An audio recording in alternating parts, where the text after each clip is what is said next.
കുഞ്ഞിപ്പള്ളി അതിന്റെ പേര് പോലെ തന്നെ ഈ പ്രദേശത്ത് മുമ്പ് ഒരു ചെറിയ പള്ളി ഉണ്ടായിരുന്നു. അതൊരു നിസ്കാര പള്ളി മാത്രമായിരുന്നു. ഇവിടെയുള്ള വലിയ മക്കാമിലേക്ക് സിയാറത്തിന് വരുന്ന ജനങ്ങൾക്ക് നിസ്കരിക്കാനുള്ള സൗകര്യം മാത്രമായിരുന്നു അന്നുണ്ടായിരുന്നത്. മക്കാമിലേക്ക് സിയാറത്തിന് വരുന്ന ജനങ്ങൾക്ക് വേണ്ടി നിസ്കരിക്കാൻ സൗകര്യം ഒരുക്കി കൊടുത്ത് ജനബാഹുല്യം കൂടി അത് വലിയ പള്ളിയായി, പിന്നെ അങ്ങാടിയായി. അങ്ങനെയാണിത് ഇന്നത്തെ പള്ളിയിലേക്ക് രൂപാന്തരപ്പെടുന്നത്.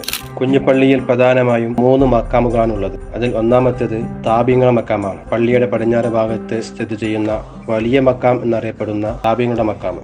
രണ്ടാമത്തെ മക്കാം ഹിജറ 3-ാം നൂറ്റാണ്ടിൽ ഇറാഖിലെ സുഹ്റവർദ് എന്ന പ്രദേശത്ത് നിന്നും ഇങ്ങോട്ട് വന്ന പ്രബോധകനായിരുന്ന ഷെയ്ഖ് ഉമർ ബിൻ മുഹമ്മദ് ഹസൻ സുഹ്റവർദി അൽ ഇറാഖി എന്ന മഹാന്റെ മക്കാമാണ്. അദ്ദേഹത്തിന്റെ മക്കാമുള്ളത് അസ്സരി തങ്ങളുടെ മിൻ നവാബിഗി മലേബാർ എന്ന കിതാബ് രേഖപ്പെടുത്തിയത് പ്രകാരം ബി ജിവാരി മഖ്ദൂം, പള്ളിയുടെ മുറ്റത്തുള്ള സൈനുദ്ദീൻ മഖ്ദൂം രണ്ടാമന്റെ മക്കാമിന്റെ ജിവാറിലാണ് ഉള്ളത്. മൂന്നാമത്തെ മക്കാം മഖ്ദൂം രണ്ടാമൻ എന്നറിയപ്പെടുന്ന അഹമ്മദ് സൈനുദ്ദീൻ രണ്ടാമന്റെ മക്കാമാണ്. പള്ളിയുടെ മുറ്റത്ത് സ്ഥിതി ചെയ്യുന്ന ആ പ്രത്യേകം അടയാളപ്പെടുത്തി വെച്ച ആ മക്കാമ്.